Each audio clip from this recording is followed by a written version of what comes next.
Really looking forward to this. Group 6 historic Trans Am from 66 to 72, because it was here at Sonoma, CS Point as it was known then, that these cars raced in the Trans Am series, and here they are again some 50 years later.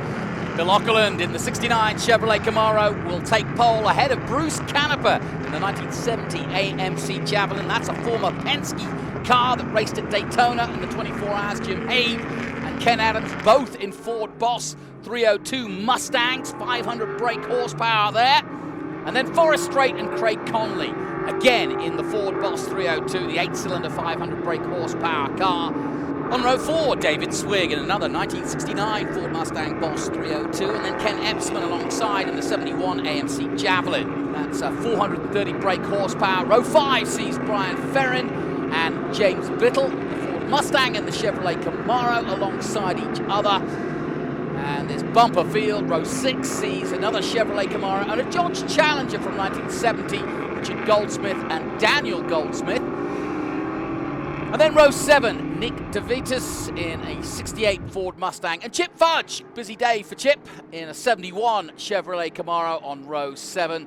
Then row 8, and it's Don Dimitriadis in the Boss 302, and the 1966 Ford Mustang, as driven by Gary Goringer. Then row 9, Rick Jeffrey in the Ford Shelby Mustang, and Rick Jeffrey in a car driven originally by Brock Yates. And then Tom McIntyre in the Chevrolet Camaro, and Jer Clark in another 68 Chevrolet Camaro from 1968. And then we go to a 69 Chevrolet Camaro from Alexandra Mottola and Tony Hart in a 67 Z28 Camaro. So plenty of different marks and makes. A TA Chevrolet Camaro from 1970, Ronald Treadway. Jim Reed in a 1969 Z28. So all the big manufacturers from muscle cars represented. This should be truly a great spectacle. Here we go for Trans Am Historic Racing.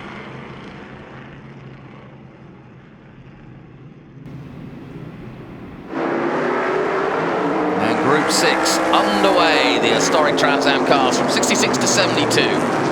Like I said, back in the heyday of Trans Am, this was the field. All the cars that you're looking at now actually took part in the 68-69 championship. How about that? Now, of course, we've got some earlier cars from 66, 67 as well, but all these original Trans Am cars, and still beautifully looked after. And while people don't think of Trans Am as classic, they certainly are these days. Trans Am still pedaling away. They're racing in Detroit this weekend. Of course, they still have a very prominent and strong West Coast Championship in Trans Am, as well as the National Championship, and it still gets the Dodge, the Camaros, the Mustangs. And of course, back in the day, Camaro were king. Certainly the one you're looking at right now absolutely trounced the field, winning all but one of the races before having an engine failure while leading. It was also a great opportunity for AMC to get that Javelin going, and the whole idea for the Fords and Chevrolets, the Dodgers of the time, was to sell their cars. And racing them hard with good racing drivers was what it was all about, and that's why so many big names like Dan Gurney, Mark Donohue et al. Would race these cars, because the manufacturers were encouraging it, and also effectively it wasn't official factory backing that they got, but as soon as they realized that they were winning races, each of the manufacturers would send parts and make sure that they had the latest Trans Am cars, to a point that even if, for example, Corvette would put parts of the Corvette, the latest Corvette, on the Camaro, just to make sure they got all the good latest technology to go Trans Am racing, because this was their billboard for racing. Right now, Jim Hague, Bruce Canepa, Bill Auckland, the leading men at the moment in this race. That's car number 16, 6B, which is Canapa, and 6, which is Auckland. Ken Adams in the 45, then Craig Donnelly in the 25.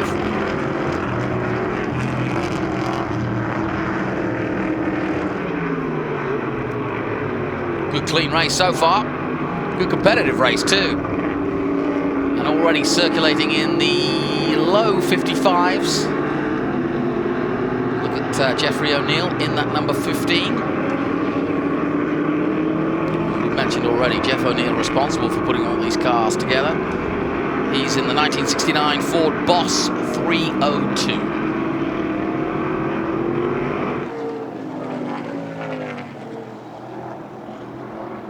Now, earlier in the weekend, we spoke to Craig Connolly, I should say, and found out a little bit about what it's like to race in these classic Trans Am cars. So another part of the Trans Am series, we have a 1970 Boss 302, and I'm here with the owner. Tell us about what makes this car so special. This car was raced in the 1970 to 1972 Trans Am 6. Group 6 type racing in the early days by a guy by the name of John Buffum and Mike Folsom. This car was used as sort of a segue into the Trans Am series. He was used to running smaller cars, Ford Escorts and Porsches. He thought he'd try out the bigger cars, the big muscle cars of the era. And those Trans Am series was a serious amount of competition. A lot of the factories were putting a lot of money into it, really great drivers. This guy was kind of an independent. He didn't do that well with the car, but he still got to experience being in the Trans Am series. This car was the only grabber green car built in 1970 for the Trans Am series. All the rest of them, the green was never really a good luck color in racing, so not too many people did it, but this was available at the time and he went for it. We see under the hood the Boss 302 that is nothing to mess with. It sure is a Boss. How powerful is this thing to drive out there? Presently it's about 480 horsepower at about 7,000 RPM. It's got a 4-speed top-loader transmission, 9-inch Ford rear end, 456 gears in it. We run vintage Goodyear tires in it. It's got real magnesium wheels from the era. The car is as it was raced in 1972. So we don't make changes or modernize these cars. These cars are as was in 1972 or the year that they ran. This one specifically you know very well. You've had it for 25 years, but you also know the raceway here in Sonoma. You've been racing here for 20 years. What do you like about this track and what are you looking forward to this weekend? This is one of my favorite tracks because it's so technical. You really have to know this track because you can make or break it here by a couple of seconds if you don't know where your apex is, your turn-ins, your braking points. It's really technical and I love that. You got to be a great driver here. Yeah, like I said, you've been here, at Sonoma Raceway for 20 years, but talk about how important and how fun it is to have this first Sonoma Speed Festival in town. It's a real treat to be in the first event. I mean, anytime a first event, we can see how this ends up, but it has been very well done. I mean, really impressed. I am so happy to be here. Really. Craig, well, have fun out there and good luck on the track. Thank you. Bye-bye. Fascinating. Listening to Craig there, and it's a very good point worth mentioning that all of these cars are built to the exact spec, and I say built, but they are modified or restored to the exact spec that they rode or drove back in the 70s and late 60s. And that's, I think, what's so remarkable about this is that even down to the tires, he mentioned the vintage Goodyear tires there, and the classic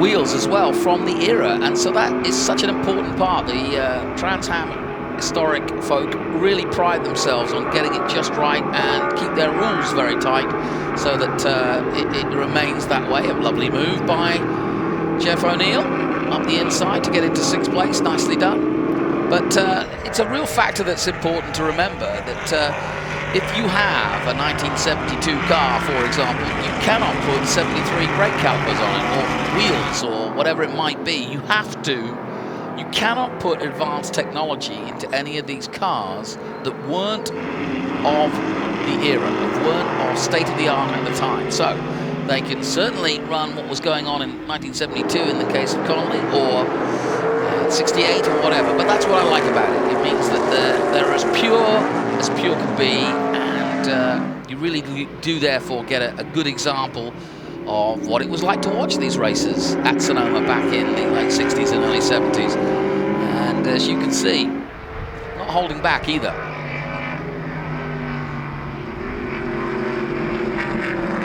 And it's a joy to watch them race too. They're so well presented, even down to the simple details of the original sponsorship that they had back then. Out front, Jim Haig in the 1974 Boss 302, another Boss, leading the way. And Bruce Canepa had been leading, but has just gone down the order a little bit. Look at this battle. This is for the lead, guys. This is great. Back goes into the lead, the number 6. But through comes the 45, Ken Adams, just bouncing over the curbs. And into the lead he goes. A four-way battle at the front then. And certainly one of the things about this event when the weekend was getting ready to run was that the Trans Am would be one of the highlights of the weekend, and it's shown up to be just that, because like I said, they're all originals. And yep, a little point there says if you're coming by, go up the inside side, my friend. And through comes the Camaro, beautifully prepared. Camaro, slightly lowered at the front, I'm told, and that was back in the day too. They tried to find every save they could when it came to weight. That was the real game. Everybody had horsepower, but the game was to strip it out. And I'm talking to the point of taking everything they didn't need in the car out and trying to lighten that weight up as much as possible, and then you got more power. But that made it also fairly unwieldy, I'm sure. Certainly what they did with this number 6 car for sure. And why it was so successful. Whoa, bit of a moment there, and you can see they help push it on. I love it. And if you're coming by, go on the inside, or don't come by at all. Jim Haig trying to make his way through it. He does make it up to second place now. And here comes the Javelin. Canepa in the Javelin. I was talking to Bruce Canepa, who's 4th at the moment on the road. And a really interesting career he's had. He raced with the likes of Bobby Rahal at Daytona, and was one of the rarest drivers you would ever want to meet. He chose not to become a professional racing driver, and what I mean by that is there comes a time, I thought there was a little boy on the track for a minute, but he's just chasing them with his phone. But Bruce decided not to become a professional racing driver, even though he was absolutely good enough to do so.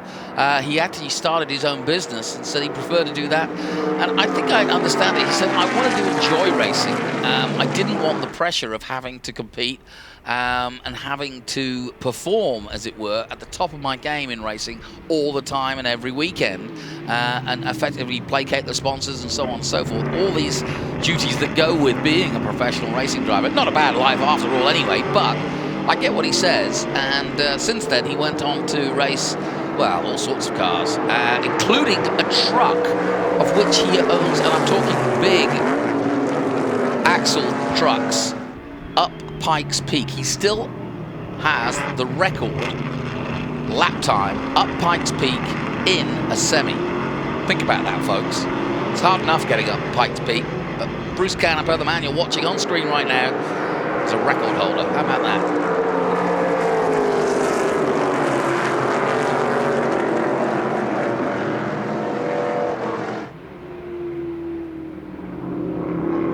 Keep expecting Steve McQueen to show up in the Bullet car any minute and say, "Is this a race? Can I join in?"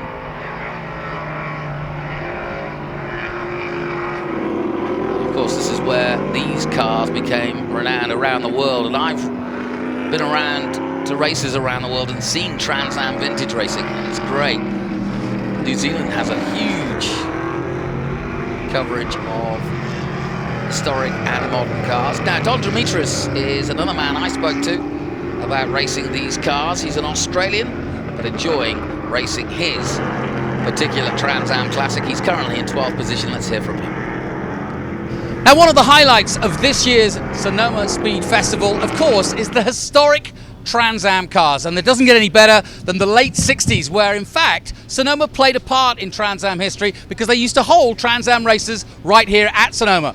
60s, late 60s, 68, a Ford Mustang, Don Dimitris. Let me hear a little bit about this. I see Dan Gurney's name on the side of the car. This is obviously something special. It is. It's a 69 Boss. It was the first prototype built by Carcraft for the Ford campaign, and the car was driven by Peter Revson, Dan Gurney and Australian horse Queck back during the Trans Am days. So the car actually is as I said, it's a prototype, and then the factory built another 7 after that, which ended up going into competition. The car was also used in aerodynamic testing for the Boss 70 front, and quite a little bit of other testing that needed to be done and development for the series. And in many ways this was the heyday for Trans Am, simply because the manufacturers realised that racing their cars gave them a huge push on a Monday after the race on Sunday, so they could sell their production cars. Exactly, that's where the phrase came from: race on Sunday, sell on Monday. And it doesn't matter where you are anywhere in the world, I think all manufacturers did exactly the same thing: get the cars out there, get them into the public eye, and maybe that's what some of the modern day manufacturers need to do too. I would imagine a Ford Mustang in the sunshine of Sonoma around this historic circuit would be a blast. Tell me about driving it. It is. It's a very technical track. It's nice and twisty and up and down hills, and you've got to have your wits about you and make sure that you don't overstep the mark and make a mess out of it, because these are genuine Trans Am cars. We all give each other a lot of racing room and respect, and the last thing we want to do is actually rub or have any incidents. Now, like myself, you've got a bit of an accent there. I can hear a bit of Aussie there. Therefore, you've obviously been around the world. How does this event and American historic races compare? Look, it's a great event. It's obviously, like any event, it's got teething problems, but the event is going very, very well. They're catering very well to the drivers and to the fans especially, because if you don't have the fans coming in, there's no point us racing. You gonna have a good weekend? How are you getting on? Yeah, just doing my best. That's all I can do. Best of luck. Thank you. Thank you very much. Perfect. And that's it. All you can do is your best. And he's doing just that. Don Dimitris from Australia, out there right now, enjoying the sunshine of Sonoma and the Trans Am Classic as you enjoy the Sonoma Speed Festival. If you're tuning in around the world, yes, this is something quite special and different, to be honest. It's a different kind of historic event.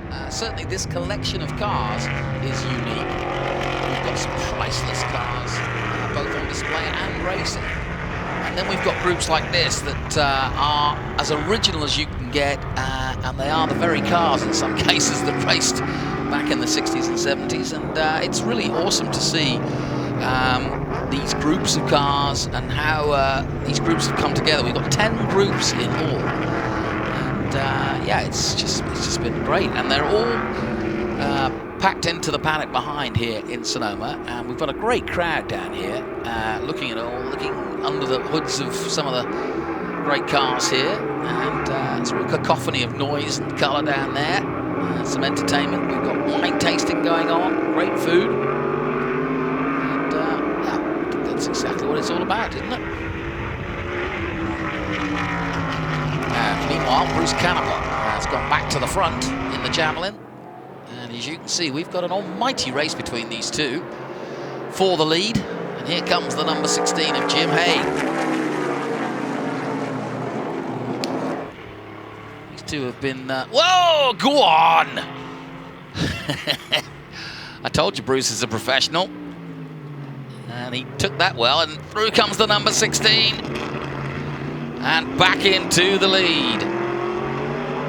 Jim Haig in the 70 Ford Boss 302 against the 70 AMC. So we've got absolute period racing here in 2019 between these two. 1970. I'll repeat that. 1970. That's a long time ago, folks. Look at them. Absolutely dragging these cars out around this track and having as much fun as they can. They're driving them as hard as they would in the day. I'm pretty much convinced of it.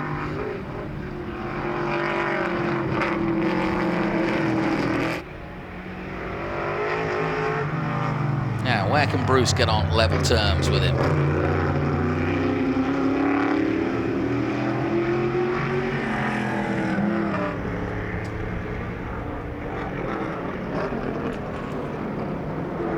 It's going to be a tight finish, that's for sure. But as Don Demetrius was saying, this was such a shop window for the manufacturers that it just upped the ante as each manufacturer won. Not, like I said, as factory entries, but as privateer entries. But then you hear the likes of Dan Gurney and Peter Revson getting their name when they could have been racing Can-Am or Formula 1 or Formula 5000. They chose to come in here, or they were coaxed into coming here to race stock cars. And, well, that's what gave them the name. And, that's what gave them the notoriety. And then the manufacturers got hold of it, and Detroit started sending the good stuff, or at least backing them up with parts, making sure that they were covered. And of course, that just then ensured them greater sales, and that was the whole point. And as Don just said, yeah, maybe some cars and manufacturers should do that more often today. When they aren't selling as many Honda Civics as they want, go race them. To be fair to Honda, they do just that. They race in TCR, and of course they race in Rallycross to Honda. So it's exactly what you want them to do.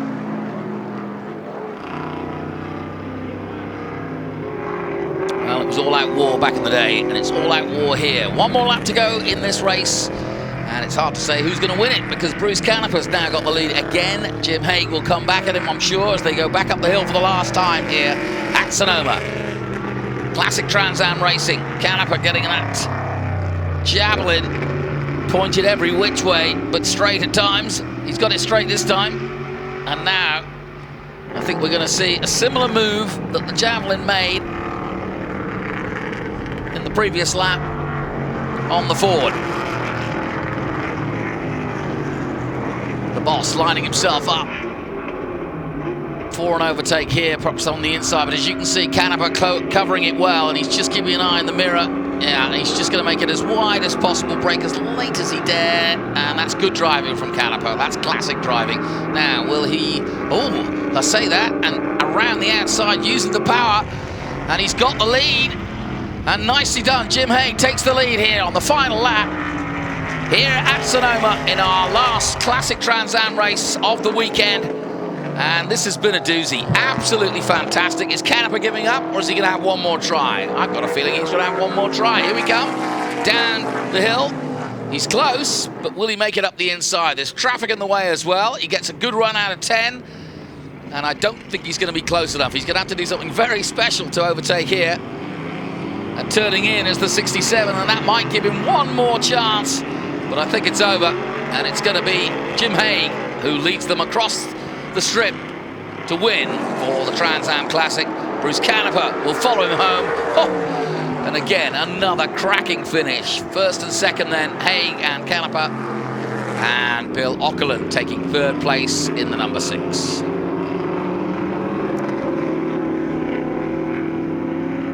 We should be calling Sunoco up for their sponsorship and see if we can get some more coverage from them. They've got plenty this weekend. Well done to Jim Hague, though. I was surprised to see the Trans Ams out so early. I thought they were going to run a bit later in the day, but delighted to have them here with a full crowd to enjoy it. And some close finishes all the way through the field. Look at this. Oh. And that was Jeff O'Neill and Ken Epsman finishing off in 5th and 6th. Forrest Strait 7th. And Chip Fudge making it into the top 10. Good to see. Chip's had a busy day.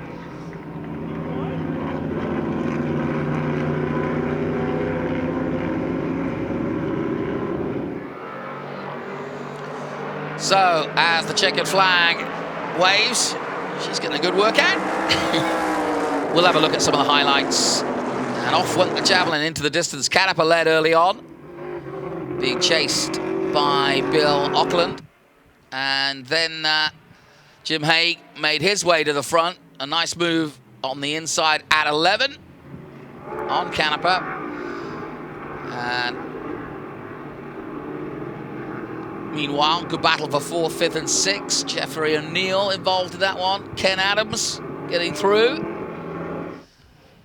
And again, after swapping places several times, another similar move by Jim at 11 again. But they weren't done. And how about that for car control? Canepa out of 10, using all the road and more. And then finally, this was the move that made the difference. He just got out of turn 7 with a little bit more grunt and led over the line by inches. Nicely done by Jim Haig to win our Trans Am Classic race. Well done to him.